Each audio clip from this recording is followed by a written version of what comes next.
Husqvarna, a global leader in outdoor power equipment, known for its high performance, durable and innovative products, tested and proven by generations of professionals. Full after-sales and service support whenever you need it. Contact Provar Distributors Limited, 223-9438 to find a dealer near you.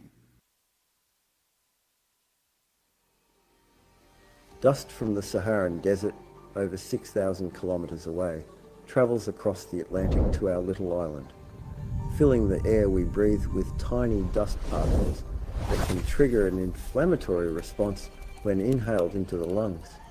Saharan dust travels far and triggers inflammation. Omega XL helps reduce it at the source. Support your body from within. Oh gosh, this place hot. And the AC in this car not working. Check Ryan Air. Ryan Air is ranked among the best in TNT for auto air conditioning service. They specialize in repairing and servicing all makes and models of vehicles and heavy equipment. They also stock a wide range of parts. Give them a call at 640-5828 or visit them at number 41 Kane Farm Road, Tacarigua, or email ryanairac@gmail.com. For prompt and efficient service, look no further than Ryan Air. When you say TNT's construction boss, then there's only one company, Lacroix Construction Services Limited, specializing in general construction, industrial maintenance, manpower resources, transportation and lifting, and equipment rental, excavators, bulldozers, dump trucks, lighting systems, and everything for your project. We have affordable prices. Call now 267-0000 or 431-0012. Lacroix Construction Services Limited, TNT's construction boss. The rest of the country must not settle for scraps, while the fake elite up in the north enjoy the fat of our land. Tonight, I'm warning the boards and management of Republic Bank, First Citizens Bank, Exim Bank to sort themselves out. These institutions are not functioning in the best interests of our citizens.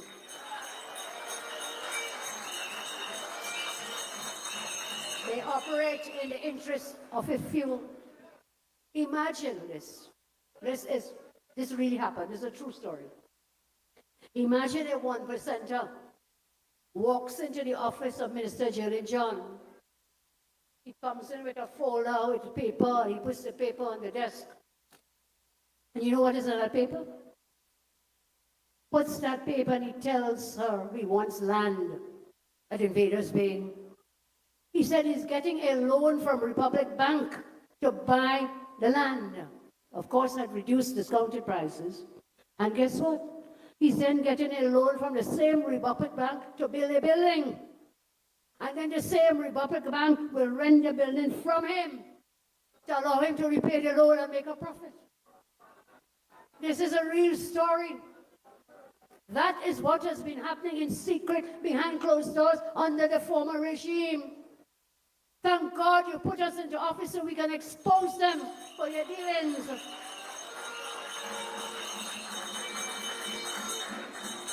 And this story, I tell you, I am told the same thing is happening at First Citizens Bank. There's no transparency, no fairness, just in-house deal-making. That is why I have instructed my ministers to fill all vacancies across all ministries. Fill them properly and transparently. Police Service Commission, Teaching Service Commission. Let's fill the vacancies across the service and create sustainable jobs for the people of Trinidad and Tobago. I'm told there are about 20,000 vacancies. We're working on bringing foreign investment. We're working on restarting the refinery, which will bring more jobs. So, my friends, I'm going to use our country's money to educate our children and create sustainable jobs. Where does disease start? It often begins silently.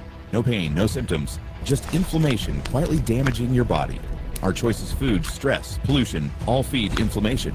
Chronic inflammation is the root cause of many modern diseases. You can't go back in time, but you can start addressing inflammation before it becomes disease. Omega XL is a natural inflammation fighter clinically researched with over 30 fatty acids and no fishy aftertaste. Available Caribbean-wide at pharmacies and health food stores. Call 1-868-225-0410 for more information. Your heart does so much for your body, your life, your loved ones. But modern stress, diet, and lifestyle can tip the balance, especially with every passing day.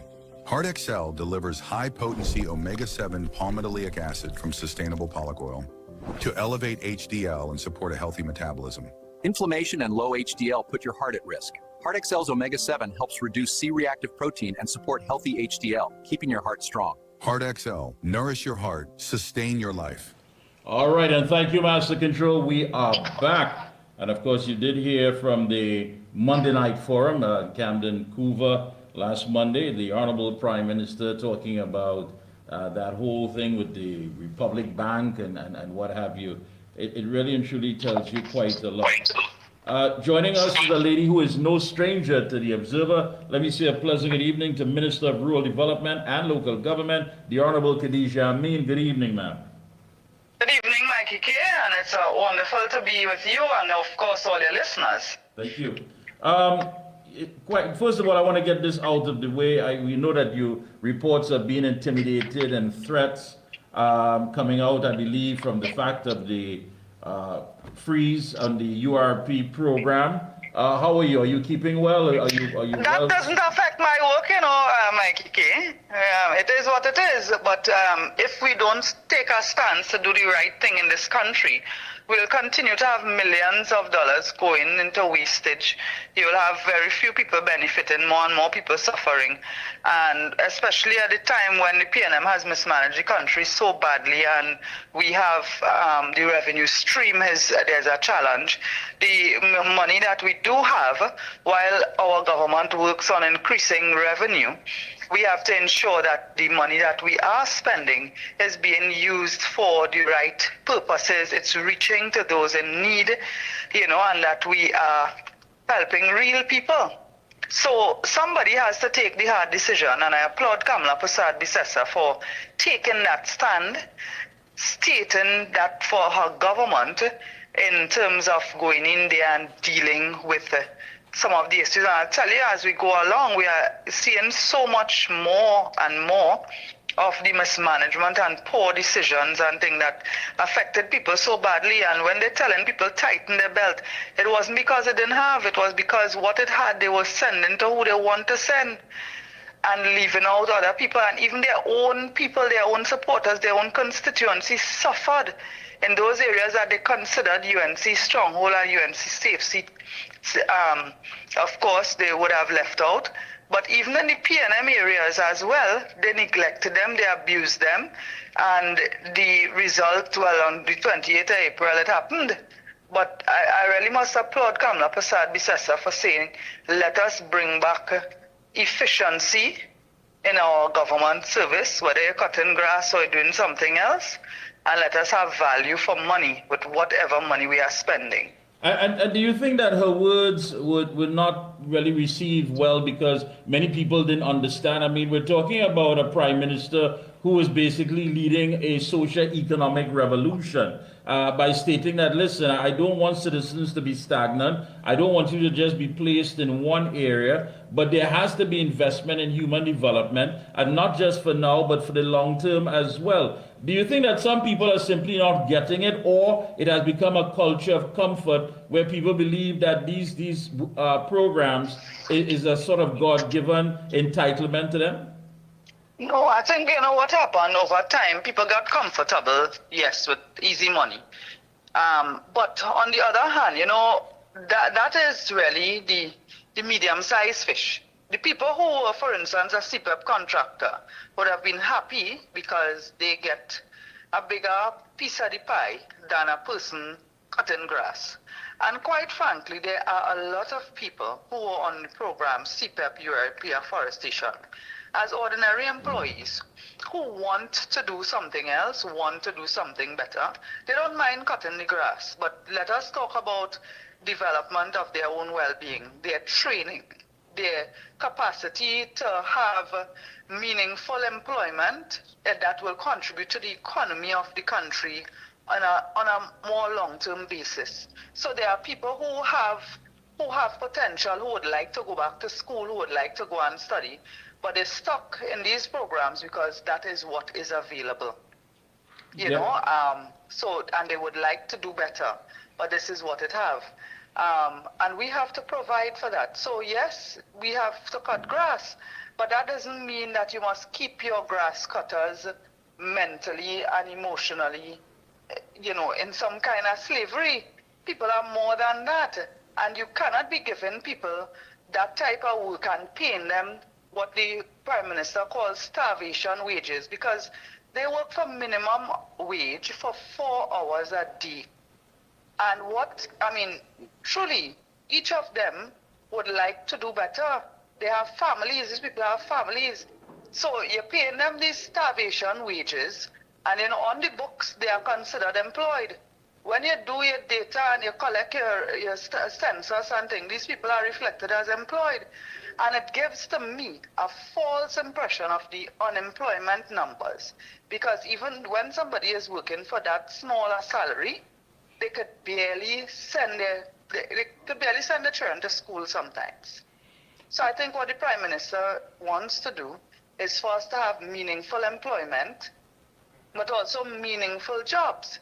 Whereas, yes, you might be cutting the grass or you might be cleaning a school, but you are also involved in your community. You are involved in, you know, in uplifting yourself as well.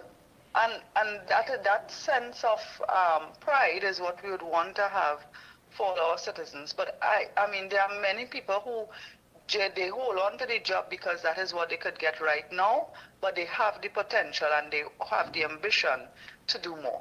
Well, can we fairly say that those criminal elements that exist in the program are the ones who seem to be driving this sort of resistance? And, you know, you have people making videos and talking about it, because the people who want better, of course, would have a level of understanding that, listen, this may be some sort of a short-term sacrifice, but when everything is cleared up and everything is on stream, there's going to be accountability, there's going to be transparency, and most importantly, the program is going to be better suited to help the people who really and truly needs that help. Quite frankly, I think the majority of citizens understand that the move to restructure those programs is a positive thing for Trinidad and Tobago. And there are two sets of people who are criticizing it. One is the political has-beens, those who were there, who were pocketing the money, those who were there giving their friends and family contract and just leaving the breadcrumbs to the people. And they are now trying to rile up these same people who they give breadcrumbs to try to rise to thing against this government. But I don't think that will work. It is rich coming from the likes of Faris Alwari and Penny Beckles to talk about these people who lost their jobs and whatnot, while they are not telling these people how much of their close friends and family had contracts and were going home with a bigger share of the pie. So they have no moral authority to speak about this thing because they are the ones responsible for the wastage. And then there's another group of people who see themselves as social activists, and some of them have been involved in the program and would have benefited from ghosts and so on, free money. And as far as they're concerned, they're trying to make a living. So if the big boy is running out with a big share of the pie, warm to them if they get a little slice of pie. That's the way they look at it. So they don't see anything wrong with working a ghost, having a card, a debit card, and being rostered as an employee, and you know you're not going to work, but you're getting it. But so what? There's a little bit of money, and them big boys taking more. That's how they justify it, which you can understand in terms of in their sense of fairness. Nothing is wrong with what they're doing. But the truth is that we also there are also people who don't know what's going on and just giving themselves mouth. But nonetheless, all that cannot stop us from taking the bulls by the horns, which the Prime Minister has done, and I support and applaud her for that. There are a lot of areas that local government has responsibility for that has passed to other agencies so that they could give contracts to the boys and the girls. And because of that, local regional corporations have been undermined, emasculated. They have had little resources. Sometimes they have workers and they don't have material for these workers. Sometimes they have workers and no tools, but they have to pay the workers. And then we complain about lack of productivity. If you don't have concrete and cement for them men to go and do construction, what you want them to do? They will cut a little bit of grass and go home by 8 o'clock, or even earlier, because they ain't taking the hot sun. They are construction workers, and skilled men are being underutilized in the local government system, in the regional corporations. And I'm saying for staff productivity, we must have material, we must have tools, we must have personal protection equipment, make sure men are properly organized, and you must have leadership and management. So while the government has undermined the regional corporations, it is my belief that regional corporations must be empowered to do the job that they are supposed to do. And I'm glad you raised that issue, because the Honorable Prime Minister also stated, and I quote, if regional corporation workers cannot get their act together, do their jobs, and give an honest day's work, I will cut the funding to the corporations and redirect that money to other divisions that will do the work. Basically, she has read the Riot Act to these corporations, even, of course, calling out a mayor and asking, why is this being allowed? Yes. So the thing is that while that conversation is happening in the national space, I have also been speaking to the unions, because the issue of productivity within the regional corporations is not something new. So as minister, I started the conversation with the unions responsible for the daily paid workers, and they too have their challenges, but they have given their commitment for us to work together to increase productivity. So thankfully that conversation started before the Prime Minister would have raised this issue, and I think her raising this issue has now lit a fire so that you're going to have the speeding up of it, because workers want to be, there are workers who want to be productive. Of course, they always have those who want to sign and go home, come to work in their white sneakers, they ain't cutting no grass, they ain't weeding no road. You know, it have those, they ain't going down in no drain, it have those, but by and large, most of the workers want to be more productive. So I think her statement, and giving that strong statement in terms of that leadership at the helm, has sent that strong message. So I continue to call on all of our employees, all the stakeholders, including the management and the unions, to work with us to increase our productivity. And also, I mean, that contributes to building and rebuilding our communities. Now, you know, in the last administration, there was all of this talk being bandied around about local government reform. Reform this, reform that, putting in place some sort of program that would better deal with the collection of garbage, the maintaining of recreational grounds, cemeteries and what have we. Heard a lot about it, but yet still there was nothing put forward that anyone could say that was tangible, or even presented in any form or fashion that anyone could say that it had bettered their community. You being the local government minister, of course, what can we look for? I mean, I'm sure there's a lot on the drawing board, but give us an idea about all of these things that people have been asking for, with the hope that it's going to be improved. Listen, I hear him talk about local government reform since Hazel Manning was the Minister of Local Government. And consultation, you know how much money they spend? If there's some of that money they spend on them consultation, they'd build a little box drain in our community to stop some flooding, it would be good. They have spent a lot of money on consultation, spending money to host big events and all these things, and all that is well and good. The truth is that the only real reform you had in local government was in 1990 when NAR brought in that Act 21 of 1990 that governs local government now. In 2013, you had the introduction of proportional representation, which allows all the votes in the region to count towards aldermen, apart from their vote for councillor. And what you have after that is a lot of talk. The municipal corporations, the miscellaneous act that they did the reform in 2021, they proclaimed one section of it. That was when they wanted to postpone the local government election. They changed the change of term from 3 years to 4 years. That's the only thing they proclaimed. Up to now, that's sit down collecting dust. And a lot of the things that they spoke about in that act, systems are not in place in the regional corporations to implement those. So you want them to do approvals where buildings are concerned, public health and so on. They don't even have the space to put the new staff. They don't have the new staff. They don't have equipment. They don't even have enough computers in some of them offices. And we have to build the capacity of the regional corporations and allow them to function. We have to allow them to have enough professional persons, to hire professional persons. Regional corporation is not just laborers and checkers, you know. There are spaces for professional persons, for engineers, for business management persons, for medical doctors, attorneys. So we must have those professional people at the regional corporation. So we will run a proper corporate entity as each corporation is. And getting the corporations back up to that level of productivity to me is important, because corporations also play a role in local economic development, and economic development on a whole is a critical issue for this government in terms of revenue generation, not just for the regional corporation, but providing spaces for small and micro entrepreneurs within each region, building the bigger economy around, and allowing the smaller and the micro economy to flourish.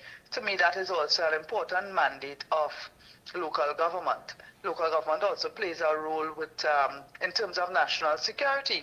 We're talking about stand your ground, protect your home.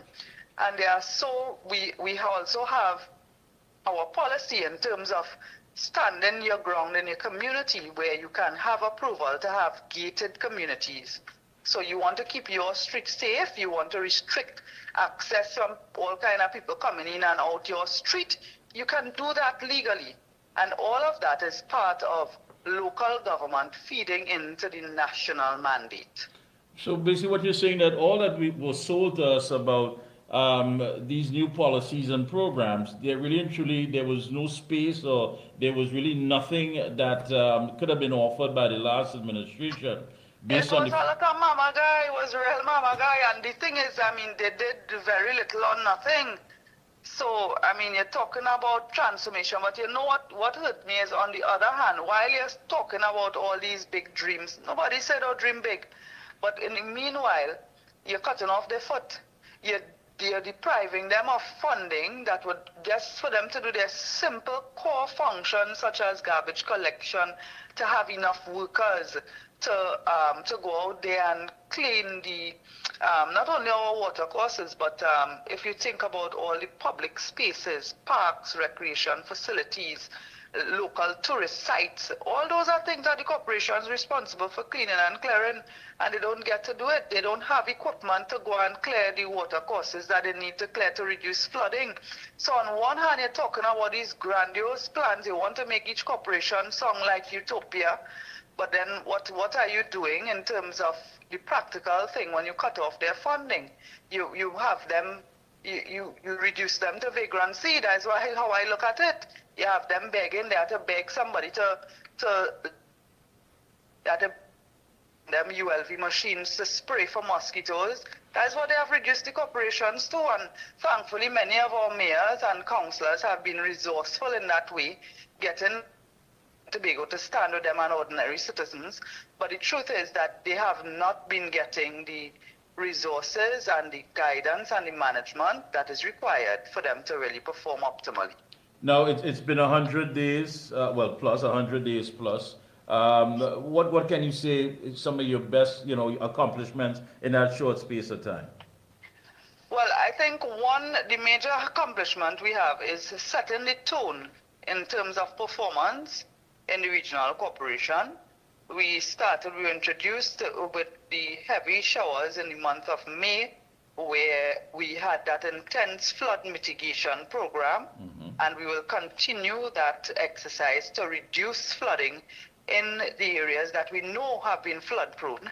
And there are many water courses that have not been cleaned and cleared in years that we have been attending to. We will continue that. We will also introduce a local economic development unit of the Ministry of Local Government that will coordinate the LEV units in every corporation, and they are mandated to do projects that will bring revenue to each corporation, but will also provide opportunities for small and micro entrepreneurs within the communities to earn a living.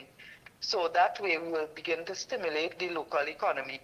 We will also have litter prevention units responsible for litter wardens, as well as litter prevention initiatives such as garbage traps for water courses, clearing vacant lots, dealing with areas that have public health hazards.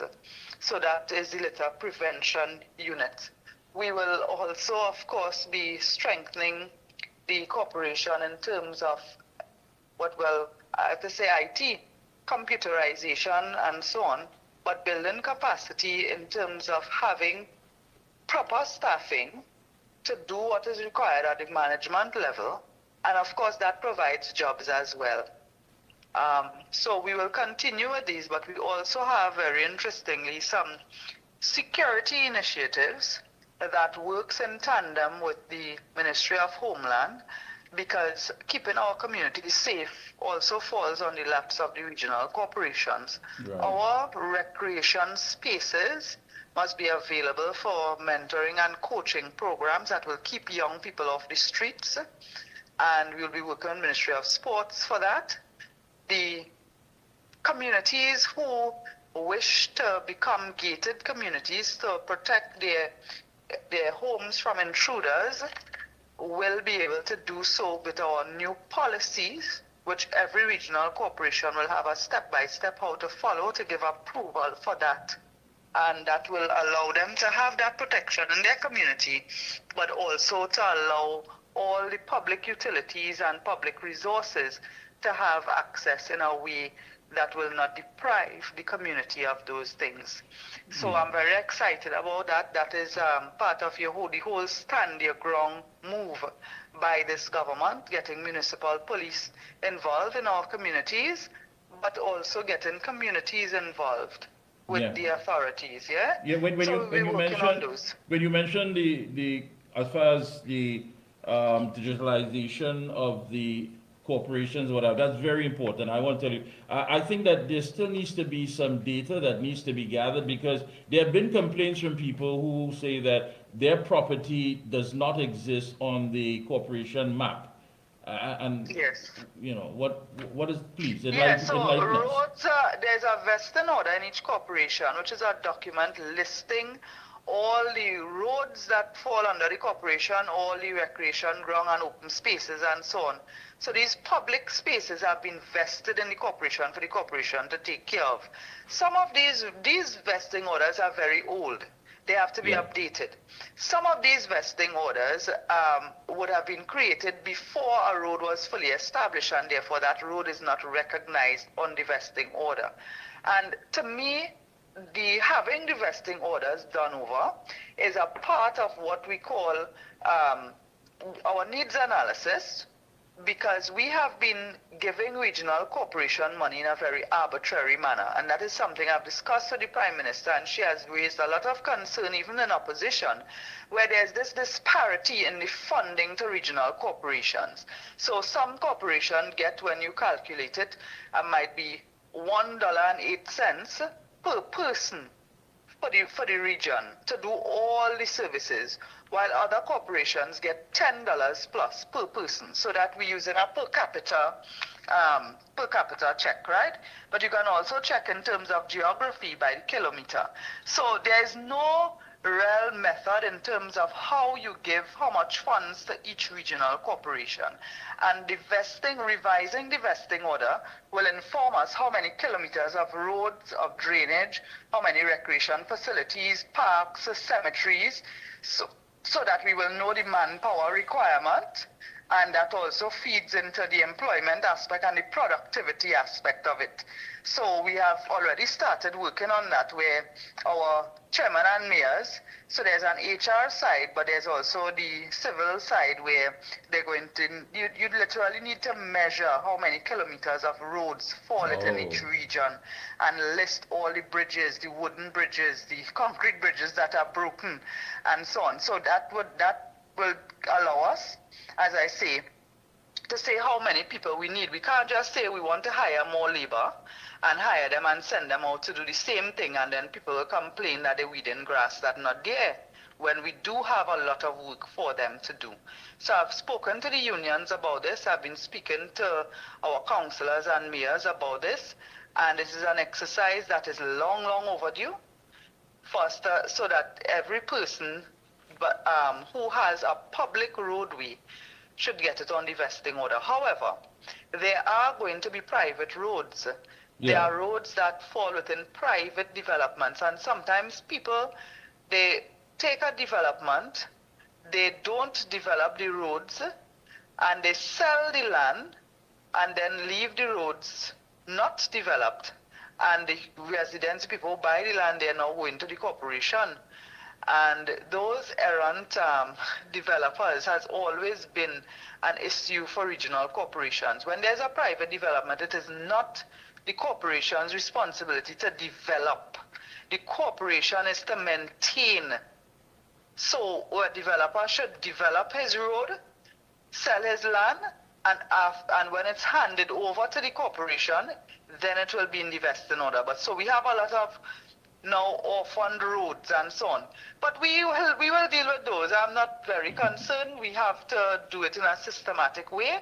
And I really want that the work that we do is not for 5 years. It's not for while UNC is in government, things will run well.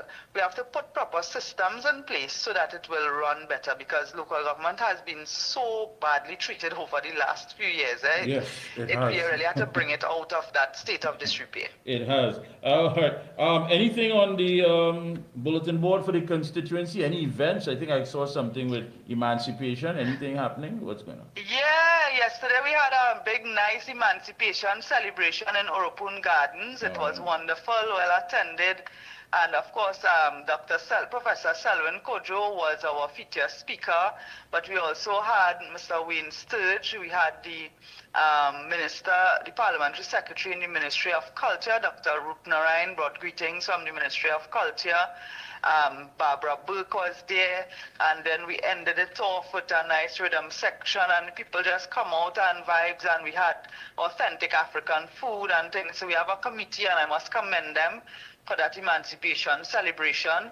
They are having a sports day on the 30th in Oropun Gardens, and we're working in each area. They have like teams and different colors, so we're going to have march past, football, everything on the 30th in Oropun Gardens. And of course I will continue where we are getting other communities. We have some activities in communities. I'm going into Monty Grant this week to do a special something with the children there. So we will continue to have our activities, and of course office day. Office days are usually very long, but sometimes I also do a little half-day office day. If I have meetings in Port of Spain from 1 o'clock or 2 o'clock, I spend the entire morning in the constituency. So my commitment to the people of St. Augustine remain. I know too that there are people from other parts of the country who come and they try to see me, but I have to prioritize. So I've been meeting some of them, yes, but I have to prioritize the St. Augustine people. And I advise persons, if you have an MP, go to your MP wherever you are. And if they need to refer matters to me in local government, then they will do that. But if they are trying to all come to my office because it's something related to local government, it will be counterproductive. So I urge people, find your MP wherever they are, go to your MP's office, and we all work together as a team. So, yeah? Yeah. Is there an office number for those who may want to reach out to? Yeah, we have our office number. We have a very active MP Facebook page. Our phone number is there. Our office is on Page Main Road. We work 8 to 4 Monday to Friday. Don't come and rough up the girls in the office. They are nice girls. Don't come and take out your frustration on these nice girls who work in my office. Sometimes people come and they're so frustrated to take out their frustration on people who in the office. No. Sit down, drink a cup of tea, and tell us your problem. But even if I'm not there, the girls in the office would usually treat with issues. Sometimes they process it without me even having to intervene. And when I come, they provide me with the information and I follow up on it. Yeah? Wonderful. I want to thank you so much. Any closing comments? Well, I just want to thank you for allowing us to highlight the 100 days of government in office. This has really changed the atmosphere in the country. People are feeling a sense of hope, a sense of relief, and we must continue this. The first 100 days, we have achievements in every single area of life that makes life easier for our citizens. I mean, we have licensed office, you have 100 new maxis getting bus route passes, increasing transportation, making it easier for people to get inspection for their vehicles.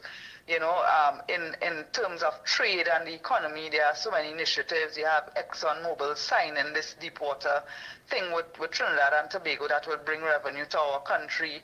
You have 600 new people, interns coming into TSTT. Yeah. I mean, it's just remarkable. So much going on all around. So I'm really grateful for that. And I ask the people of Trinidad and Tobago, this is the government you voted for. Stand with us. We have a very compassionate Prime Minister, and we must not fall prey to the propaganda from those who have us in this position in the first place. Thank you so much. Keep up the good work, and we'll be checking in with you periodically. Thank you so much again. Okay. God bless. Have a good one. Well, folks, that was the Minister of Rural Development and Local Government, the Honorable Khadija Amin, and St. Augustine MP as well. And first 100 days, she's letting you know a lot has been taking place, and they're doing their job. As far as the URP, this government is standing strong and saying, listen, changes have to be made. The wanton wastage has to stop. The exploitation has to stop. And the program has to be developed once again to hit the core target, the people who really and truly need that help to grow. So it's something that's going to be dealing with the development of the citizens. So that says a lot. Take a short break, come back. Parliamentary Secretary in the Ministry of Trade, Investment and Tourism, the Honorable Dr. Neil Gosine, right here on The Observer. We'll be right back. When you say TNT's construction boss, then there's only one company, Lacroix Construction Services Limited, specializing in general construction, industrial maintenance, manpower resources, transportation and lifting, and equipment rental, excavators, bulldozers, dump trucks, lighting systems, and everything for your project. We have affordable prices.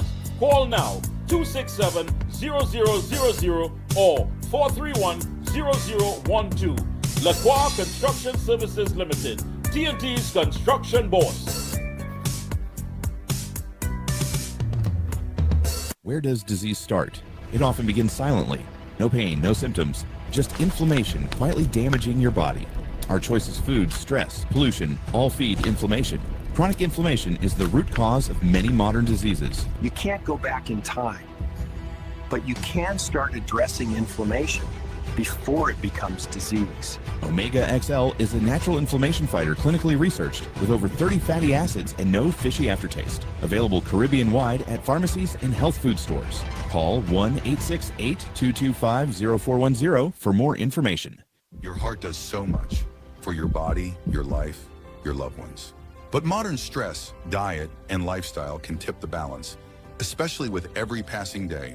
Heart XL delivers high-potency omega-7 palmitoleic acid from sustainable pollock oil to elevate HDL and support a healthy metabolism.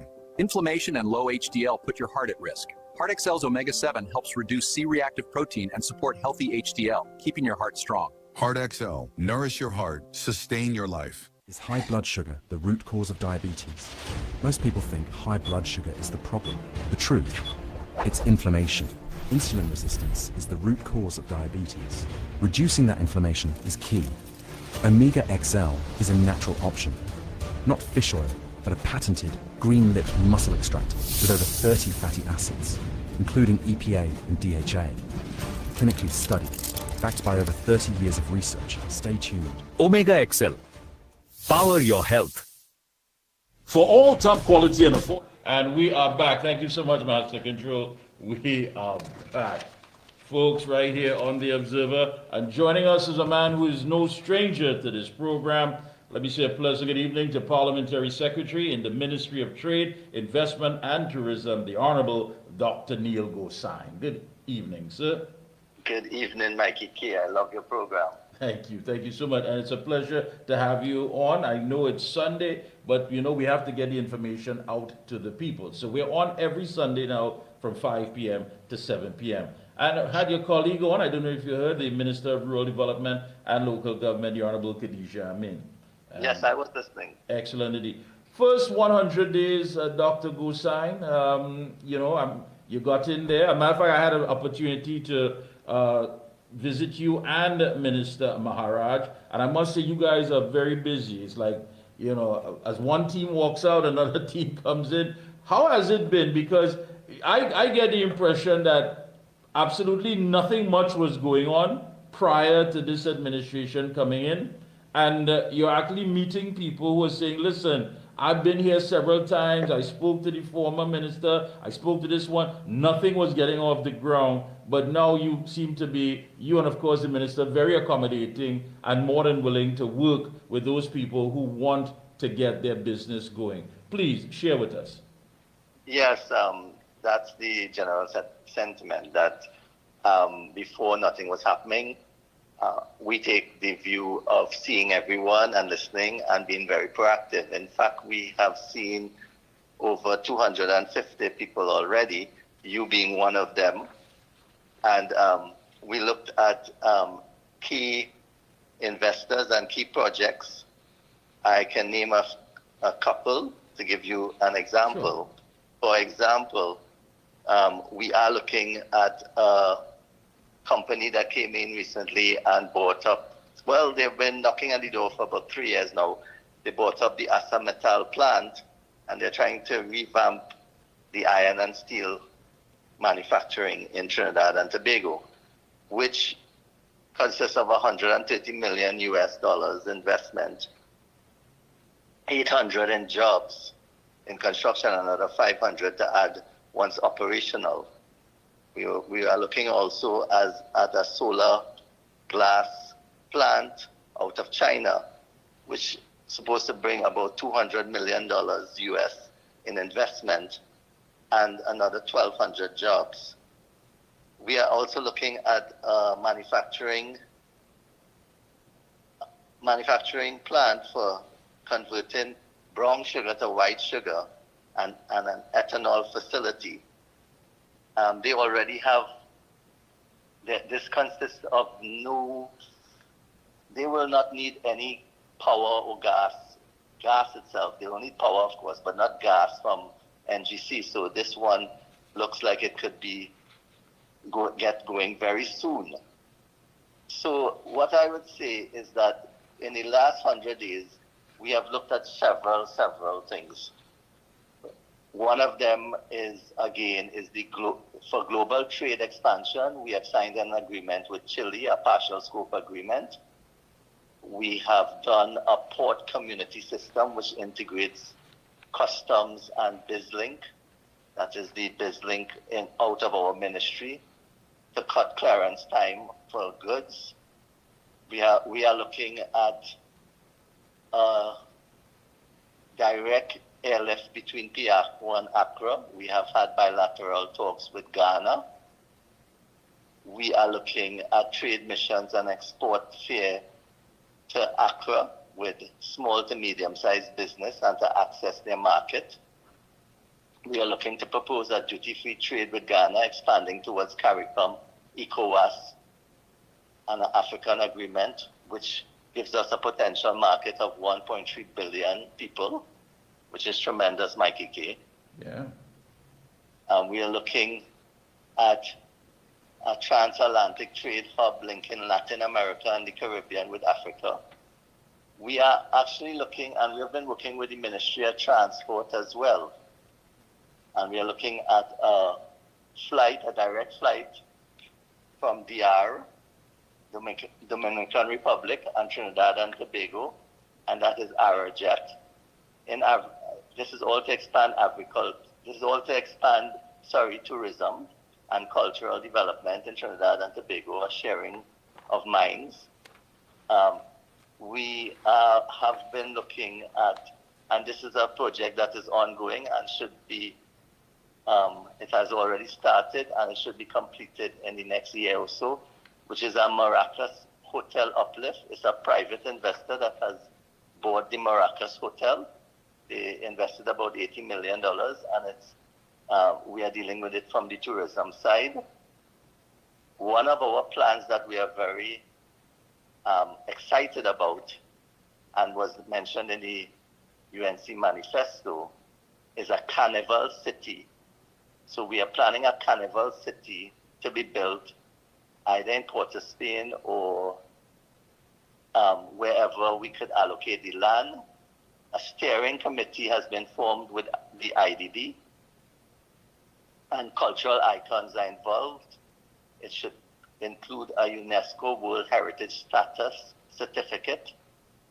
We are thinking about Queen's Park, but of course we have to get approvals.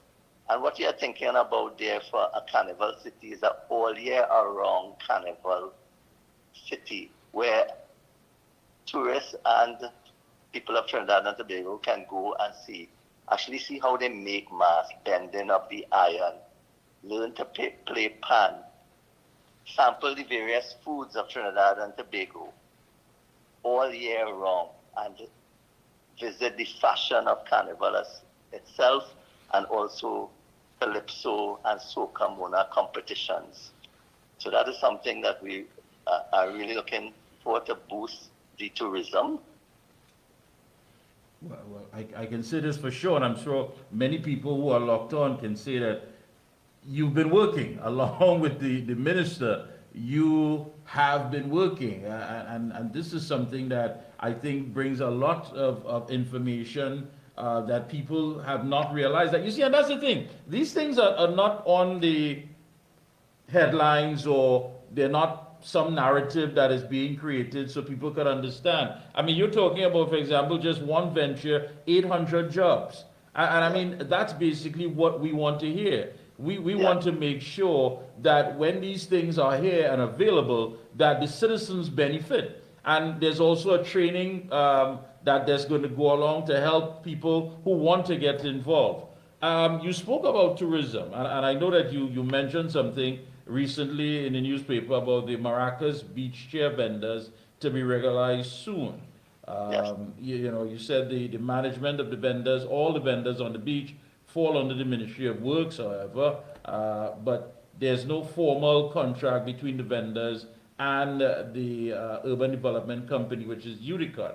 You know, when you look at that, and many people talk about the fact of domestic tourism, that enough is not being done to highlight what Trinidad and Tobago has to offer. And I must give credit to a lot of these creators, these content creators now, who are actually doing some great work, putting out some work out there, and telling us about the locations and beaches and what have you. Is this something that is close to your heart, that you really and truly want to work in developing? Yes, it is, Mickie.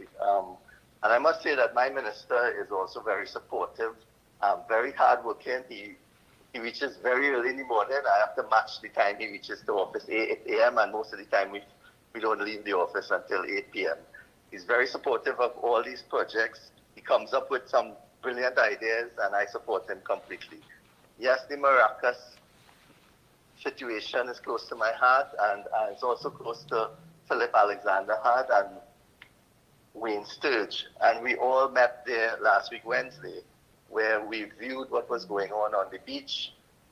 We spoke to some of the vendors, the chair and 10 vendors, and like I said, it falls under Unicot, which manages the vendors.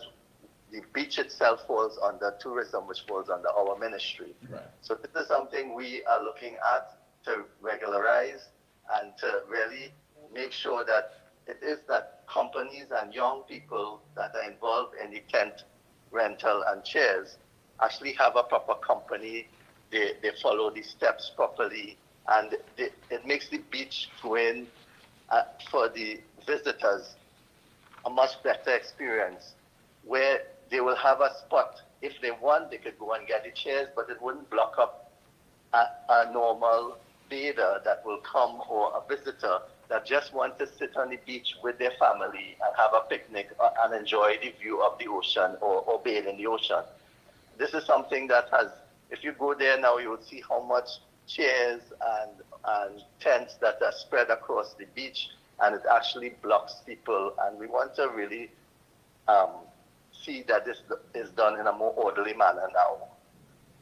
Yeah, you just had a very successful TIC, which was the trade show. I'm sure you've done the post-mortem on it. I don't know if you can share some of that information, but I know it definitely was well attended, and I think it sent a very clear message regionally and internationally that Trinidad and Tobago is open for business. But again, you would hear people talk about sometimes the bureaucracy and the red tape as far as getting things done and getting things started. I believe your ministry has been working to assist and to let people understand the process is not as painstaking as many would believe it to be. Yes, in fact, this has been the most successful TIC in the history. 350 people took place, manufacturers and businesses took place in that event, the most ever. That's to show their confidence in Trinidad and Tobago and coming here to launch their business, as well as $1 billion US, it was reported, was traded during that whole TIC convention. So it was very successful. I did speak to the president of TIC and the TTMA several times, and we're looking forward to bigger and better things. The minister took a day and he visited 350 booths that day. I also was there following him all around. So I myself visited 350 booths. So it was incredible. The products you see and the packaging and the quality is world class. And yes, it shows that Trinidad and Tobago is open for business. Another thing I wanted to talk to you about is that, and something that was developed under our ministry, is something called SEZ, which is a special economic zone. Right. So there's a state company falls under our ministry called Special Economic Zone Agencies, which provides like a free zone to companies that comes in, international companies that require to import their goods. They will need tax breaks. They will need also tax breaks on land, to buy the land, and corporate taxes. All that are reduced once you get this FEZ license that is granted. And it takes about $3 million US investment, and it also depends on the amount of jobs you're bringing in. So recently, we just gave one foreign company out of Germany a first SEZ license, and it's something we want to expand as we go forward. Another thing we are looking at is upgrading the Caroni Racing Complex and repurposing stranded assets to create a world-class convention center and hotel through public-private partnership. If you look across Trinidad and Tobago, we have a lot of stranded assets and underutilized assets. And I could name many across Trinidad, and we have buildings that just stand there Yeah. Government doesn't use it. It's government building. We have if the Caroni gantry that is opposite the cremation site in Caroni cost us 1.2 billion and is not fully operational by NGC. If you remember that big white elephant that we have there. Yeah. I think it's very minimally used, and I think they just use it for aviation fuel. It cost the country $1.2 billion approximately, and it's underutilized. It was designed originally to be the distribution hub of all fuel throughout the country to all the gas stations. And it was state of the art to fill the trucks, the tankers, by underfilling it instead of filling it from on top. It was supposed to be world class, it's stranded. We have many stranded assets throughout the country, and you name it, in Chagaramas, you name it, across the country. It's something, even you see all the derelict police cars and buses that we have across. If we could repair these things and repurpose it, it will go a long way. So these are some of the things that we are looking at. One of the things that has hit us hard recently was the U.S. tariff that they have introduced on some of our products in Trinidad and Tobago. And this is what the government, Ministry of, our Ministry of course, and Ministry of Finance and Ministry of Foreign Affairs is trying to deal with, and meeting with U.S. officials to try and remove that 15% tariff. And it has hit particularly the ammonia products, the methanol and urea in our energy industry, and that is what we really want. It doesn't affect oil and those products, but these downstream products, which we are high producers of, and into the U.S. market, it has hit us terribly with that. So those are the things that we've been working with the Ministry of Foreign Affairs to try and see how we could remove that and continue trading profitably for our manufacturers with the U.S. And you know, one of the big questions will always be, what about the SMEs? I know the last time I spoke to yourself and the minister, that was a very much a top priority. Are there plans on the agenda to increase or provide more assistance to SMEs? Yes, we have several projects, especially with SMEs, and I encourage people to come in to our ministry, which you yourself have come in and speak to us. We have a team of people there, and there is a company called Global TT, which is another state company that falls under our ministry. And that company helps SMEs to get off the ground if they require licensing, if they require making connections to get lands or even to get into our parks, like Phoenix Park and the various parks we have across the country, to access land and warehousing. It helps them. So it's really cradle to grave to help you set up your company. And there are also grants you can access and tax breaks that this company, Global TT, can help you with. So I encourage you to do that. And one of the final things I wanted to mention is that we, in the manifesto, Kamala Prasad-Bisesa, our Prime Minister, who has always been compassionate and always pro-business, have told us about increasing the age from 3 to 6 years for foreign used car dealers. And this will restore and help the people of Trinidad and Tobago to get cheaper access to cars. It will save them money as they go forward. And our ministry also intends to lay this very soon in cabinet and to give relief for the age of vehicles, because the previous government had decrease the age from 5 to 3 years, which makes the cars much more expensive. So it's a campaign promise that will be delivered. Citizens can see a promise being honored. Within the first year of the new administration, hundreds of dealers with the Trinidad and Tobago Automotive Dealers Association aligned, and they endorsed it already. It is high impact savings for each citizens between $20,000 to $50,000 per vehicle per year. So that will directly impact households. And it demonstrates that the ministry is pro-business, pro-customer, and responsive to the industry concerns.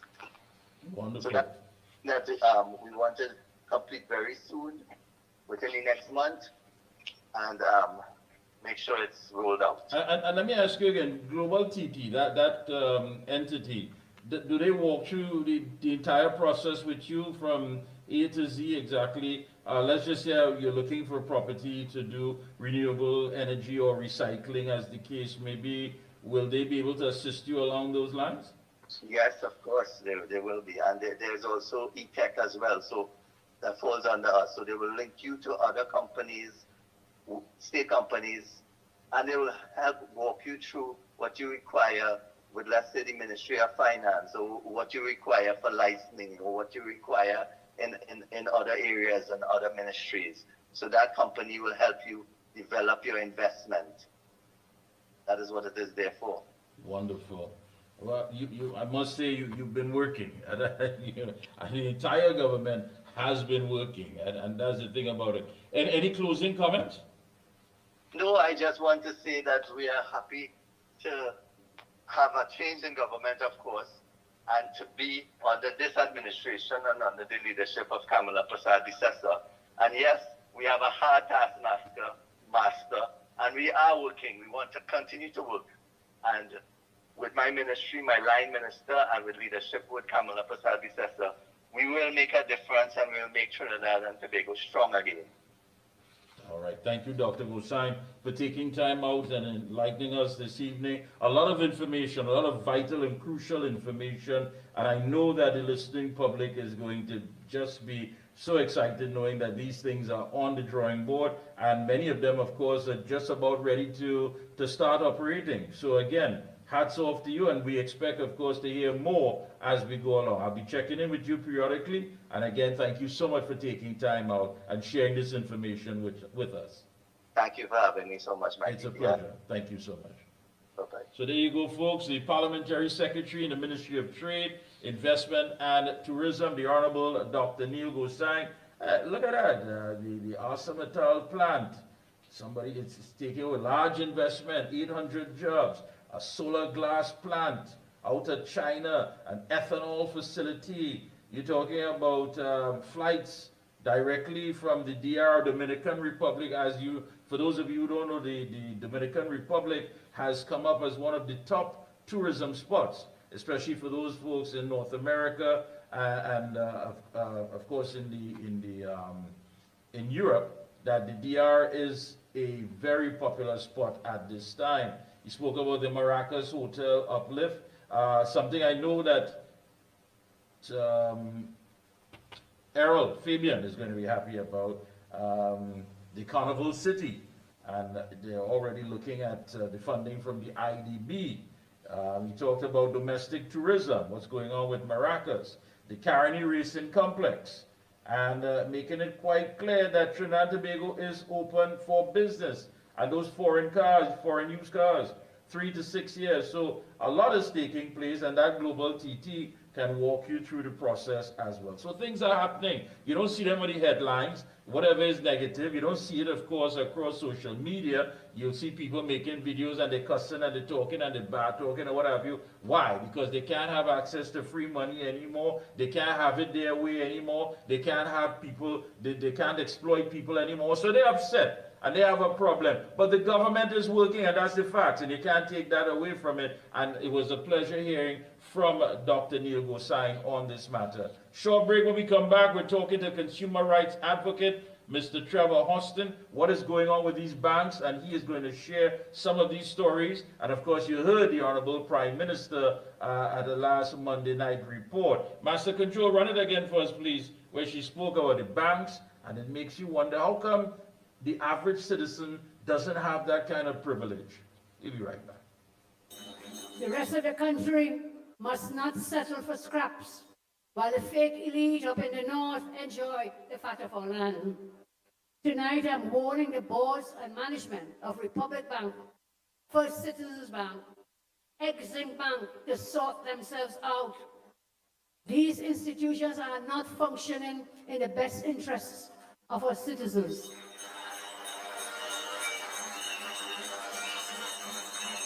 They operate in the interest of a few. Imagine this. This really happened. This is a true story. Imagine a 1%er walks into the office of Minister Jillian John. He comes in with a folder with paper. He puts the paper on the desk. And you know what is on that paper? Puts that paper and he tells her he wants land at Invaders Bay. He said he's getting a loan from Republic Bank to buy the land. Of course, at reduced discounted prices. And guess what? He's then getting a loan from the same Republic Bank to build a building. And then the same Republic Bank will rent the building from him to allow him to repay the loan and make a profit. This is a real story. That is what has been happening in secret behind closed doors under the former regime. Thank God you put us into office so we can expose them for their dealings.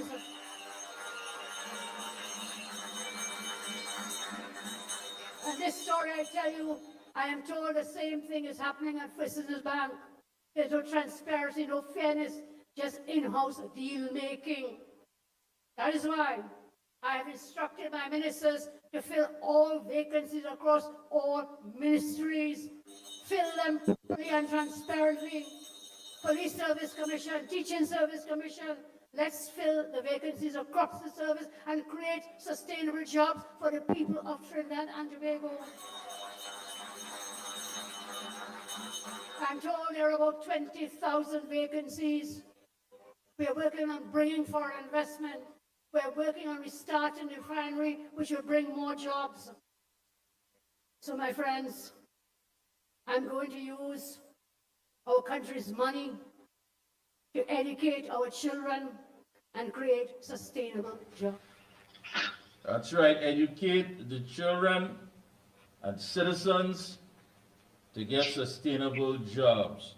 Joining us is a man who is a true fighter. Always a pleasure to have him on the program. He's no stranger to the Observer. Let me say a pleasant and a blessed Sunday afternoon to consumer rights advocate, Mr. Trevor Hostin. Good afternoon, sir.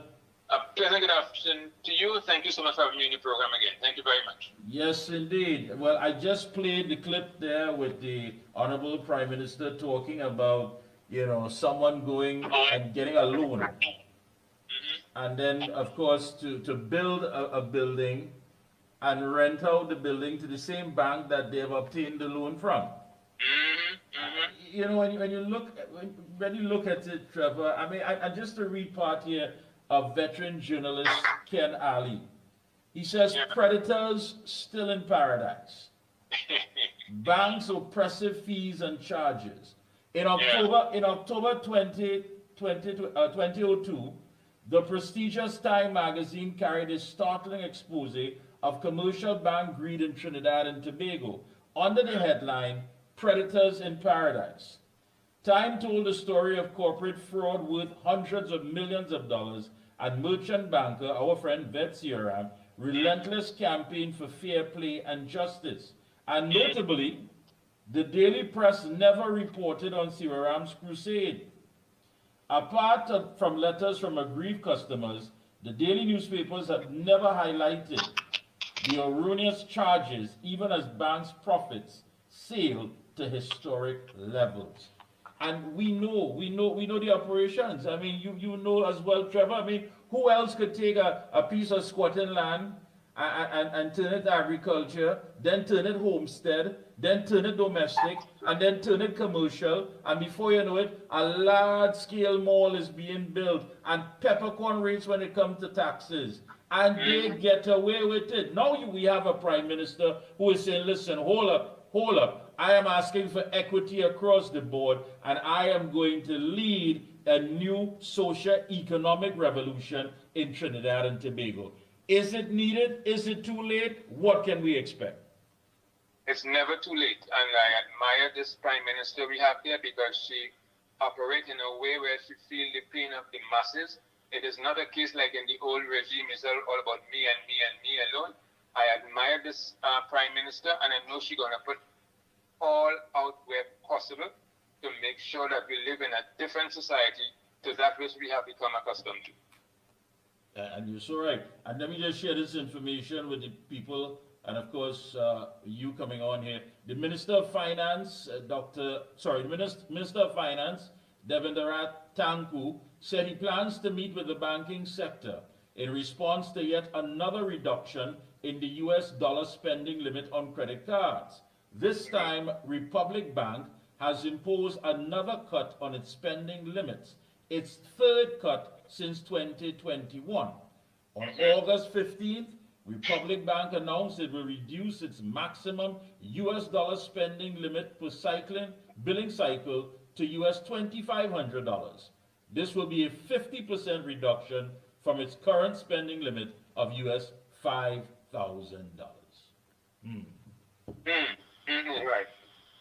That is for the masses, but like they have their select group of people who can get any amount of money they want. I met a business entrepreneur recently telling me everybody fighting to get money, but he have no problem getting money from the bank. So it's a great disparity there, Mike, that people are not getting the US dollars that they're supposed to get. People of the SMEs, I should say, especially the poor ones of the SMEs, they are not getting the money that they're getting. But the other corporate companies, large companies here, does not have a problem getting foreign exchange at all. And I think that is a great disadvantage because you cater into the smaller minority and forgetting the massive majority outside. The people who are struggling and trying to make it, who are honest and trying to put things together, buy a piece of land, do a little wholesale trade, buying, selling, retail trade, whatever they want to do. And it's a great disadvantage to them for the disproportionate way in which forex is being distributed. And they are aware of that. The last regime couldn't care how much complaints you make about it. They did absolutely nothing about it. It's time overdue that we do something about it at this point in time. I don't know what's going to come out of the meeting with with Minister Tanku. I really don't know, but he should put his foot down and ensure that they get some constructive answers to some constructive questions. Yeah, but and we have to look at it based on the fact that how it is that consumers feel. I mean, many of us look at banks very cagey, and we say, listen, it's not friendly. Most of the times when the bank wants their money, they go about the process in not a manner to call you in and say, listen, you've been a long-serving customer. You've been able to see you rise from one level to the next. Tell us what's the problem. Perhaps we can work with you. We can help you. I look at the status that you have up, and it says that if you have a gun, you can rob a bank. But if you have a bank, you can rob everyone. Is it fair? And get away with it too. You're not only robbing, you're getting away. And we have had this discussion so many times, Mikey boy. People are not standing up. I think part of the grave problem contributing to the inefficiencies going on in the financial sector is that the massive population, the ones that we're supposed to look out for, the one whose vast majority of savings structures the financial sector here. And nobody seems to care about them at all, but they of themselves are not making they're not putting any foot forward in their silence to say, listen to me. This is what I'm going to do. I want to get your help and your cooperation. That does not happen. That does not happen. There was a time when I was young in the business world, maybe 30, 40 years ago, banks used to take pride and pleasure in printing a name on their letterhead. And so if you deal with them, you're proud to say, I deal with bank X, Y, Z, and so on. Now, greed has exceeded every facet of the banking sector in Trinidad, or I should say of the economic landscape. Insurance companies, also credit unions now, long ago, credit unions will sympathize and empathize and lift you up where the major bank have let you down. They are just as greedy as the banks now. They need a shake-up also as part of the contribution to the financial sector. And you're right. And it seems that it's all led and driven by greed. You know, when you look at it, none of the newspapers raised any sort of issue when some 6,000 small businesses had to go under during the heights of the COVID-19 pandemic, unable to service bank loans, rehire workers, replenish stocks, you name it. They just couldn't get it done. And again, many of these SMEs, and even at that time, you had a minister in that administration who said that the SMEs are the backbone, the financial backbone of the economy. But yet still, the treatment meted out to them has always been totally unfair and just scant courtesy.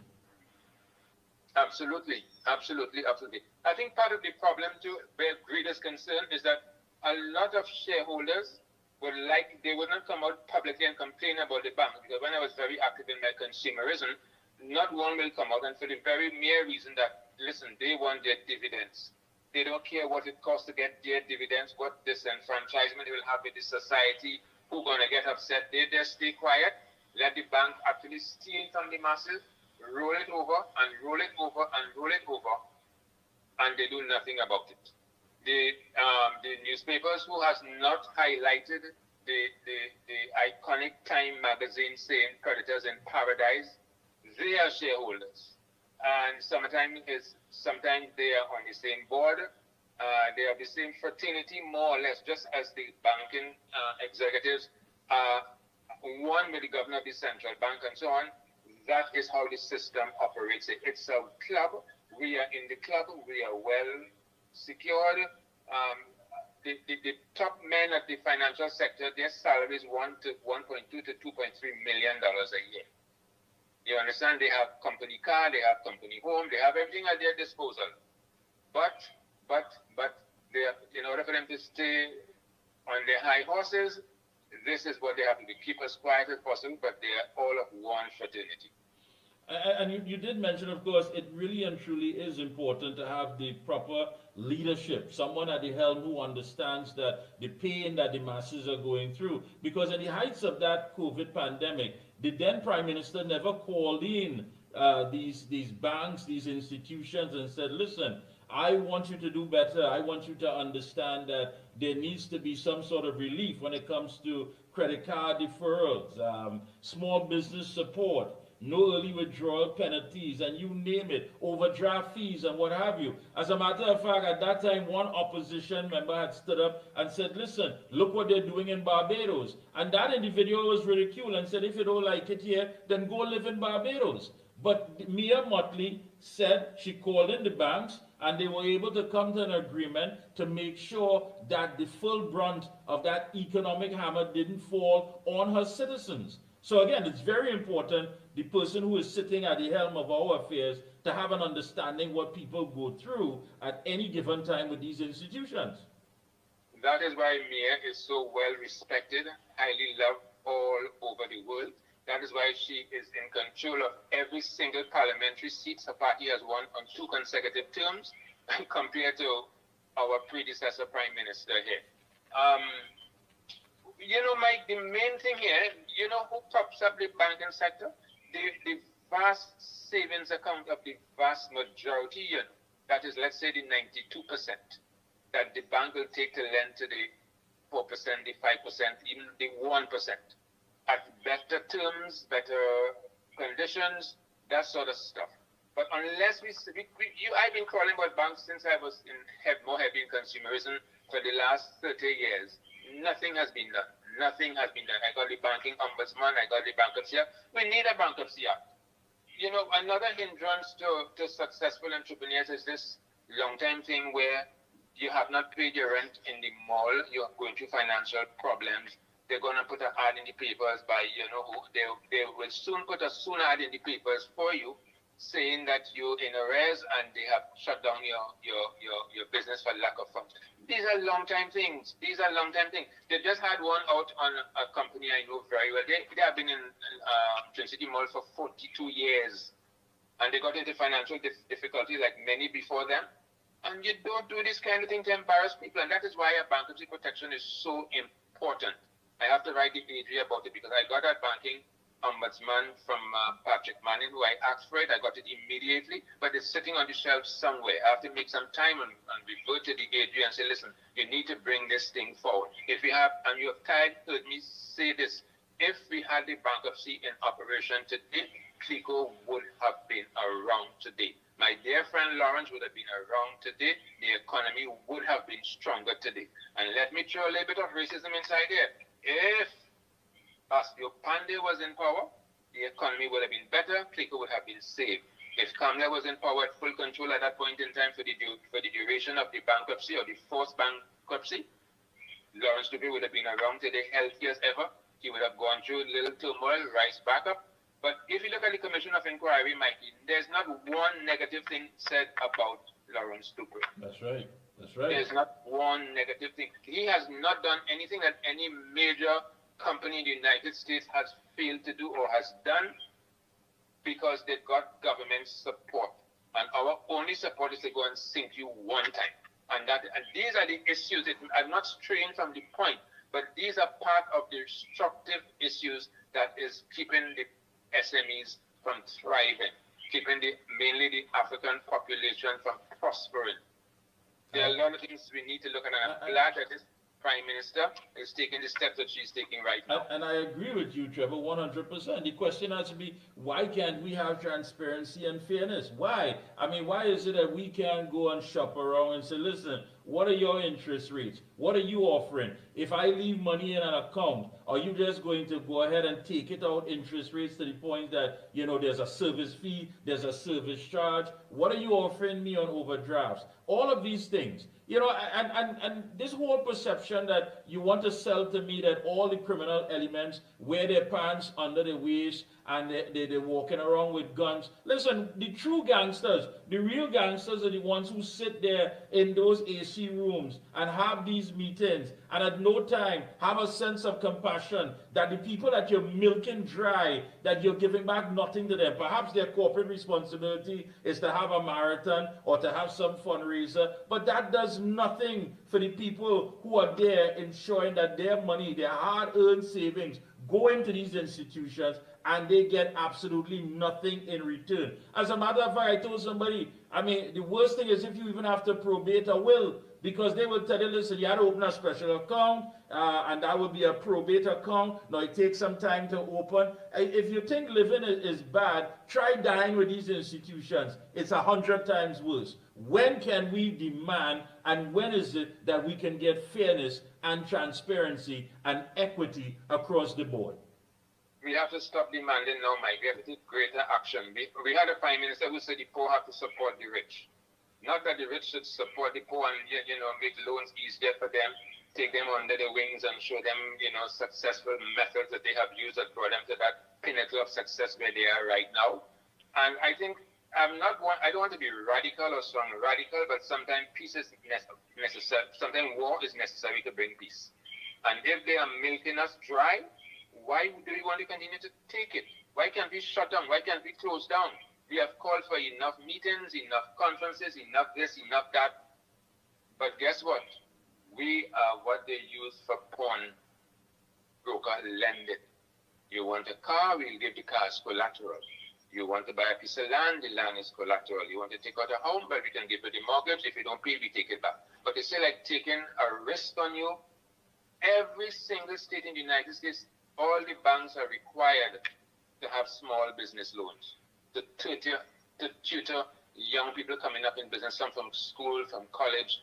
They are there to support them, not only with the financial means, but with structural systems to get them on their feet. We are tired complaining. I am tired complaining. It's time for some serious action now. And I will repeat this thing sometime. War is necessary to bring peace. Look at the war Makandal Daga had to do in 1970 to change the banking sector here. If he was using fine words and eloquent phrases, he would never have accomplished what he have accomplished here. If he had kept quiet, take what the bank gave him and go home and say, this is how it is, he would have never achieved what he have achieved for you and me and our children and our grandchildren. We have to do more. I agree. Any closing comments? Go right ahead. We have the power. We should know how to use the power we have. Let me tell you something. The banks are nothing without us. But we are like rice grain. They may seem a grain or 2 or 3 of rice grain is not important. But to get a good meal, you need a couple to make it successful. And that is what we have to pay attention to. The value we have, the value we bring to the economic landscape, the value we bring to the banking sector, who can rob us blindly and be just sitting down and doing quiet and doing nothing about it. It's about time.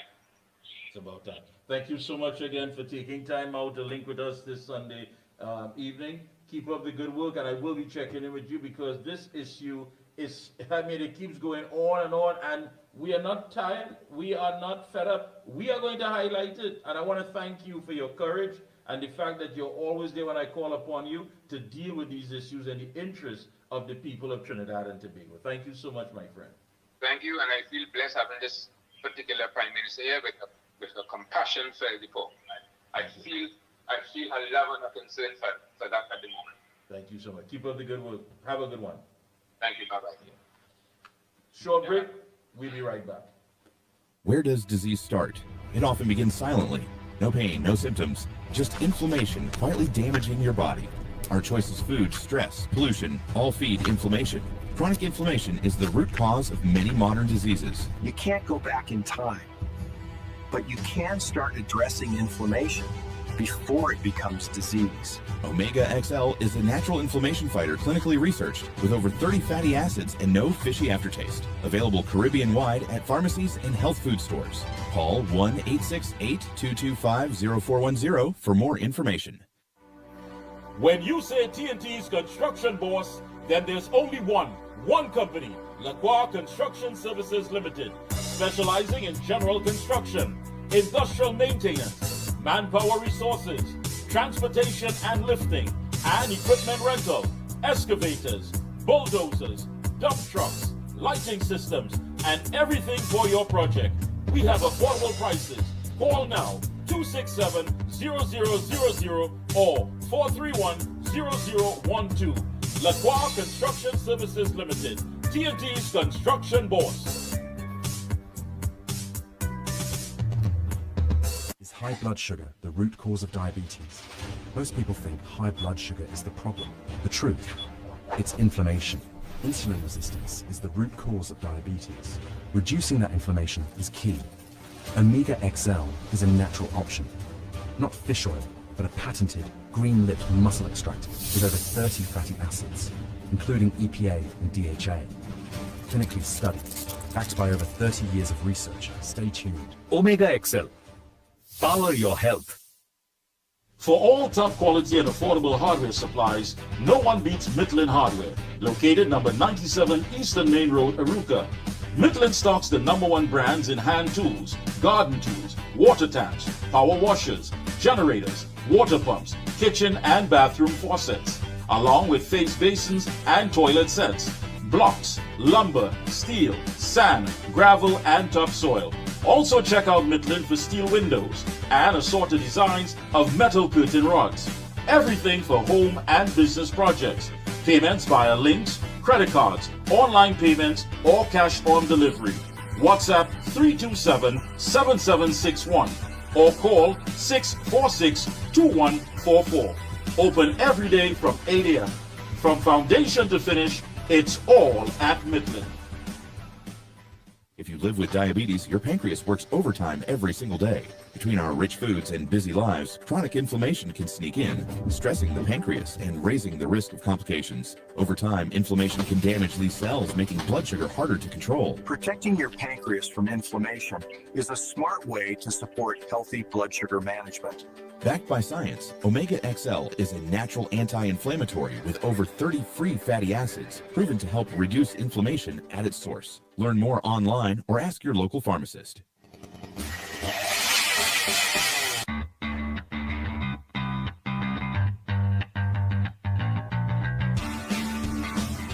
Husqvarna, a global leader in outdoor power equipment, known for its high performance, durable and innovative products. Tested and proven by generations of professionals. Full after-sales and service support whenever you need it. Contact Provar Distributors Limited, 223-9438 to find a dealer near you. Dust from the Saharan desert, over 6,000 kilometers away, travels across the Atlantic to our little island, filling the air we breathe with tiny dust particles that can trigger an inflammatory response when inhaled into the lungs. Saharan dust travels far and triggers inflammation. Omega XL helps reduce it at the source. Support your body from within. Oh gosh, this place hot. And the AC in this car not working. Check Ryan Air. Ryan Air is ranked among the best in TNT for auto air conditioning service. They specialize in repairing and servicing all makes and models of vehicles and heavy equipment. They also stock a wide range of parts. Give them a call at 640-5828 or visit them at number 41 King Farm Road, Tacarigua, or email ryanairac@gmail.com. For prompt and efficient service, look no further than Ryan Air. Your heart does so much for your body, your life, your loved ones. But modern stress, diet, and lifestyle can tip the balance, especially with every passing day. Heart XL delivers high-potency omega-7 palmitoleic acid from sustainable pollock oil to elevate HDL and support a healthy metabolism. Inflammation and low HDL put your heart at risk. Heart XL's omega-7 helps reduce C-reactive protein and support healthy HDL, keeping your heart strong. Heart XL, nourish your heart, sustain your life. Where does disease start? It often begins silently. No pain, no symptoms, just inflammation quietly damaging your body. Our choice is food, stress, pollution, all feed inflammation.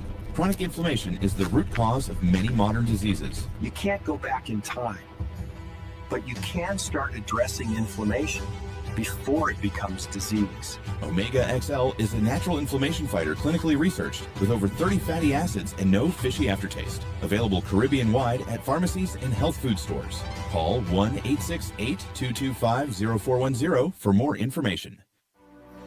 When you say TNT's construction boss, then there's only one company, Lacroix Construction Services Limited, specializing in general construction, industrial maintenance, manpower resources, transportation and lifting, and equipment rental, excavators, bulldozers, dump trucks, lighting systems, and everything for your project. We have affordable prices.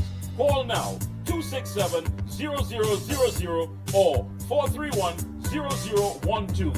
Lacroix Construction Services Limited, TNT's construction boss. Is high blood sugar the root cause of diabetes? Most people think high blood sugar is the problem. The truth, it's inflammation. Insulin resistance is the root cause of diabetes. Reducing that inflammation is key. Omega XL is a natural option. Not fish oil, but a patented green-lipped muscle extractor with over 30 fatty acids, including EPA and DHA. Clinically studied, backed by over 30 years of research. Stay tuned. Omega XL. Power your health. For all top quality and affordable hardware supplies, no one beats Midland Hardware, located number 97 Eastern Main Road, Arouca. Midland stocks the #1 brands in hand tools, garden tools, water tanks, power washers, generators, water pumps, kitchen and bathroom faucets, along with face basins and toilet sets, blocks, lumber, steel, sand, gravel and topsoil, Also check out Midland for steel windows and assorted designs of metal curtain rods. Everything for home and business projects. Payments via links, credit cards, online payments, or cash on delivery. WhatsApp 327-7761 or call 646-2144. Open every day from 8 a.m. From foundation to finish, it's all at Midland. And tonight, I'm warning some persons. You know who you are. You're already cavorting with the same crooked contractors and lawyers and P&M financiers and corrupt fake elite. Get yourselves out of that now, because I will come for you. I'll come for you. I'll have the AG backing me up. I will come for you. Stop it. You have already forgotten the loyal rank and file UNC people who worked hard to put you in office. Remember that. Remember that. First, you keep doing that and try to facilitate their continued corruption. I warn you, and I am not afraid. I will fire you. I will ensure you face the courts. I will ensure we cannot replace one corrupt bunch and then trump and follow suit. And that's why I ask you to understand, we cannot complain about the ghosts in the CPEP. And then you are on our throats, you just want to replace those ghosts with your ghosts. It can't work like that. It must not work like that. It will not work like that. All will benefit. We have programs, we have plans. I give you the commitment today. I will ensure that the most vulnerable are taken care of first. That is my pledge to you tonight. The AG likes to say he will go to war with you. But if you continue that kind of behavior, patterning from the PNM, I am not going to war with you. I'll bust your head. Should you do it? I'll bust your head.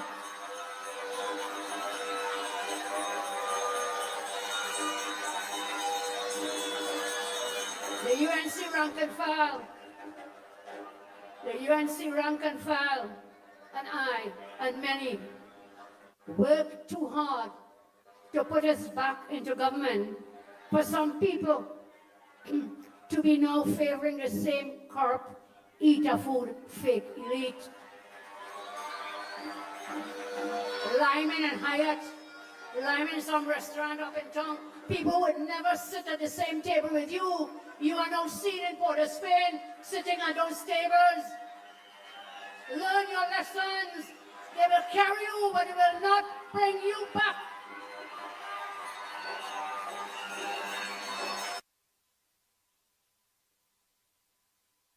I will open that UWI campus.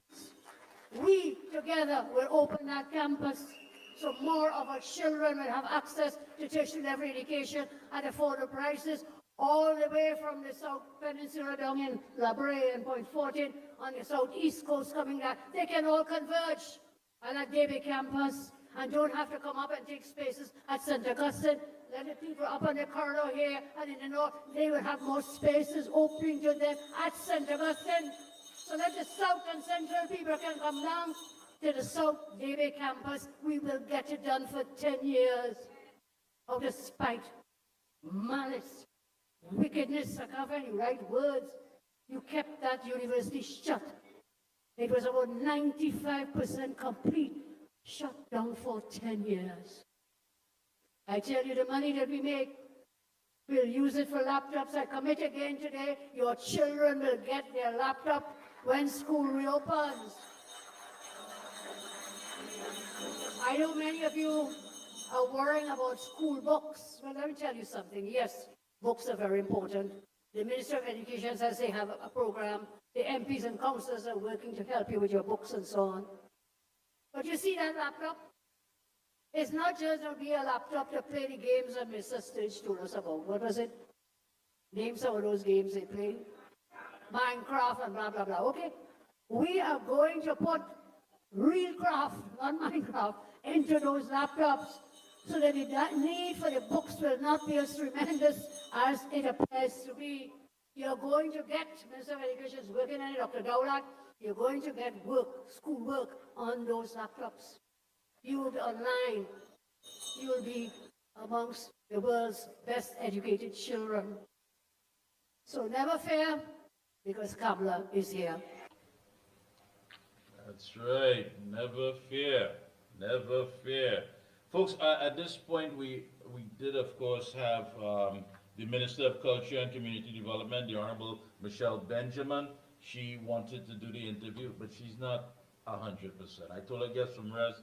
Get some rest. I really introduce you. We applaud your commitment and your dedication, but at the same time, you're only human. And so she's a bit under the weather. She had quite an active weekend, of course, with the launch of Carnival taking place on Friday gone, and other activities as well in the constituency. So she's a bit under the weather. I told her just, get some honey and lime and get some medication. And when you're up and moving, perhaps next Sunday, and she said next Sunday is fine. So I just want to let you know that yes, she did, of course, answer the call, but she is under the weather. And it happens. These are things that happen. But just to remind you that Probiotic XL combines 3 innovative strategies to restore balance to your digestive system. Probiotic XL contains 11 important probiotic strains, protective shield technology, and clearphage that all together make it one of the best probiotics on the market. And Probiotic XL promotes digestive health and immunity by supporting growth of good bacteria and neutralizing harmful ones. So the lines are open. Again, we heard from the Minister of Rural Development and Local Government, the Honorable Khadija Amin, talking about different programs and, of course, giving us the reality when it comes to this entire thing that was being sold to us as local government reform. She said the space wasn't there, the resources were not there, so it really truly did not make sense. It wasn't going to amount to anything. And she spoke about things that need to be put in place in order for this to be efficient, whether it be garbage collection, taking care of infrastructure, taking care of cemeteries and play recreational parks, all of these things. She spoke about the URP and making it quite clear that the program will, of course, be revamped. The entire objective is to ensure that the people who rely on the program is going to have a bigger play in it, and not the extortion and not the criminal elements that were spoken about and mentioned, but definitely to deal with the human development of many of these people who are part of the program. So I want to thank you for that. Parliamentary Secretary, of course, in the Ministry of Trade, Investment and Tourism, the Honorable Dr. Neil Gosain. He spoke about, the ArcelorMittal plant, large investment, someone's buying it over, 800 jobs. He spoke about a solar glass factory that is going to be set up, a plant by I believe Chinese investors, by the Chinese ethanol facility, domestic tourism, regional tourism, and of course many of the other programs such as E-Tech and Global TT. Those are things that you can turn to as part of the Ministry of Trade that provide for SMEs and people with the entrepreneurial spirit to get involved, and they will walk you through the entire process. And of course, you just heard from consumer rights advocate Mr. Trevor Hostin, enlightening us and telling us, listen, the time has come. There's a great leader to help, someone with vision and someone who has the compassion to understand what the masses is going through. So again, 225-9790, 225-9790. And if you want to make a WhatsApp call, you can call 494-0938, 494-0938, and get on the inside. And again, I want to thank all the guests that we had. And this is where the information is, and we're going to be sharing it with you. Again, these things don't make the headlines, because I guess anything that deals with the development of citizens and getting them the interests that they're looking forward to is not going to sell newspapers. So you don't see this on the headlines. But again, a lot of work has been done in just the first 100 days. So I know there's a lot more on the agenda and there's a lot more that people would want to get in, but to get in, capitalize on it. I can't stress that enough. Get in there. Don't just sit on the sidelines. Get involved. The only fear factor here should be the fact that you just simply have a fear of getting in. That's nonsense. Get involved. There are many programs. Again, Dr. Gosain laid it out, and I'm sure there's a lot more, and all of these programs and policies is going to be beneficial to you, the people of Trinidad and Tobago. 225-9790, the lines are open, 225-9790 or 494-0938. If you want to make a WhatsApp call, 494-0938. Let's take a short break, and we'll be right back. Dust from the Saharan desert, over 6,000 kilometres away, travels across the Atlantic to our little island, filling the air we breathe with tiny dust particles that can trigger an inflammatory response when inhaled into the lungs. Saharan dust travels far and triggers inflammation. Omega XL helps reduce it at the source. Support your body from within. Oh gosh, this place hot. And the AC in this car not working. Check Ryan Air. Ryan Air is ranked among the best in TNT for auto air conditioning service. They specialize in repairing and servicing all makes and models of vehicles and heavy equipment. They also stock a wide range of parts. Give them a call at 640-5828 or visit them at number 41 Cane Farm Road, Tacarigua, or email ryanairac@gmail.com. For prompt and efficient service, look no further than Ryan Air. Your heart does so much for your body, your life, your loved ones. But modern stress, diet, and lifestyle can tip the balance, especially with every passing day. Heart XL delivers high-potency omega-7 palmitoleic acid from sustainable pollock oil to elevate HDL and support a healthy metabolism. Inflammation and low HDL put your heart at risk. Heart XL's omega-7 helps reduce C-reactive protein and support healthy HDL, keeping your heart strong. Heart XL, nourish your heart, sustain your life. Where does disease start? It often begins silently. No pain, no symptoms, just inflammation quietly damaging your body. Our choice is food, stress, pollution, all feed inflammation. Chronic inflammation is the root cause of many modern diseases. You can't go back in time, but you can start addressing inflammation before it becomes disease. Omega XL is a natural inflammation fighter clinically researched with over 30 fatty acids and no fishy aftertaste. Available Caribbean-wide at pharmacies and health food stores. Call 1-868-225-0410 for more information. When you say TNT's construction boss, then there's only one company, Lacroix Construction Services Limited, specializing in general construction, industrial maintenance, manpower resources, transportation and lifting, and equipment rental, excavators, bulldozers, dump trucks, lighting systems, and everything for your project. We have affordable prices. Call now, 267-0000 or 431-0012. Lacroix Construction Services Limited, TNT's construction boss. Is high blood sugar the root cause of diabetes? Most people think high blood sugar is the problem. The truth, it's inflammation.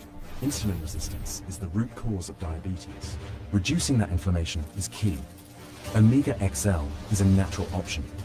Not fish oil, but a patented green-lipped muscle extractor with over 30 fatty acids, including EPA and DHA.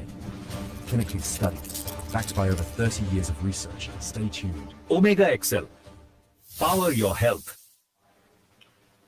Thank you, Master Control. Again, the lines are open, 225-9790, or you can make a WhatsApp call, 494-0938. Before we wrap up and get out of here, just looking at some of the newspaper, the TNT Blind Welfare Association has welcomed the government's announced cancellation of the Independence Day fireworks display on August 31st. It is not only an act of compassion towards animals, infants, and the elderly, but also a crucial step in safeguarding the rights, dignity, and well-being of people who who are blind and visually impaired. That's coming out from the TTBWA, the Trinidad and Tobago Blind Welfare Association. For people who are blind, sound is one of the primary tools used for orientation, safety, and independence. And sudden, uncontrolled, and excessive noise from fireworks creates disorientation, anxiety, and heightened vulnerability. Yeah, so they are saying they are thankful for that. What stood out here to me is that the fire service welcomes a halt to the Independence Day parade. The president of the fire service, he's been on this program, Mr. Keon Guy, sees a silver lining in the cancellation of the Independence Day parade and related celebrations, including the fireworks display. The FSA president told the media in a voice note in response to questions that while the fire service enjoys being able to engage with the public and put the discipline of its officers and its equipment on display, the parade puts a strain on their already limited resources. It does have a practical benefit to the fire service. Specifically, he said, it allows us to keep all available appliances at the available stations ready to respond to situations without much compromise. And someone went as far as to say, yeah, why would I miss seeing equipment that is not going to respond if I have an emergency? So but I guess that's weighing in on it. So again, 225-9790 and 494-0938. We will take your calls at this time. Get on the inside before we pack it in for this evening's program. Again, I want to thank all our guests, the Honorable Khadija Amin, Minister of Rural Development and Local Government, Parliamentary Secretary in the Ministry of Trade, Investment and Tourism, the Honorable Dr. Neil Gosine, and Consumer Rights Advocate, Mr. Trevor Austin. And of course, I did mention to you that the Minister of Culture and Community Development, the Honorable Michelle Benjamin, is under the weather, not 100%.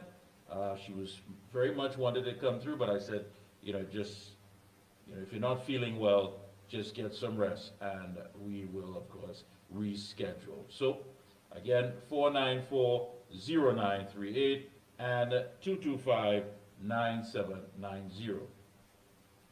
Well, I guess there's no one on the outside, so what I should do is look at perhaps what was said by the PNM in all of this. And that should make some people happy. I know Marvin Gonzalez had a lot to say. I know as well that others had weighed in on the issue. So maybe that's really and truly where we need to go to get that information out to you. So a lot is really doing. So Marvin Gonzalez is saying that the government must clear the air on the Independence Day parade cancellation. Former National Security Minister and People's National Movement Chairman Marvin Gonzalez says he doesn't believe that security considerations due to the state of emergency were the reason the government canceled this year's Independence Day military parade. He's now urging the government to come forward and explain their reasoning. So he wants an explanation. He wants them to clear the air, on why is it. Gonzalez challenged the explanation put forward, referring to remarks made by Police Commissioner Alistair Guevara during his appearance to the media, where he claimed the criminal threat which prompted the SOE was neutralized.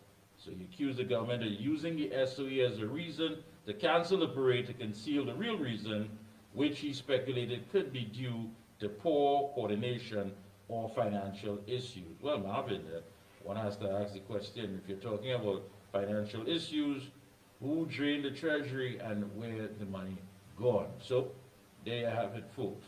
So last call before we make our way out of here, until of course next Sunday, 5 p.m. to 7 p.m.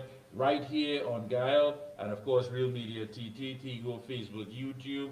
And I want to thank you so much for locking on. That brings us to the end of our program. Do have a good one and be safe out there. Until next week, Sunday, have a good one. The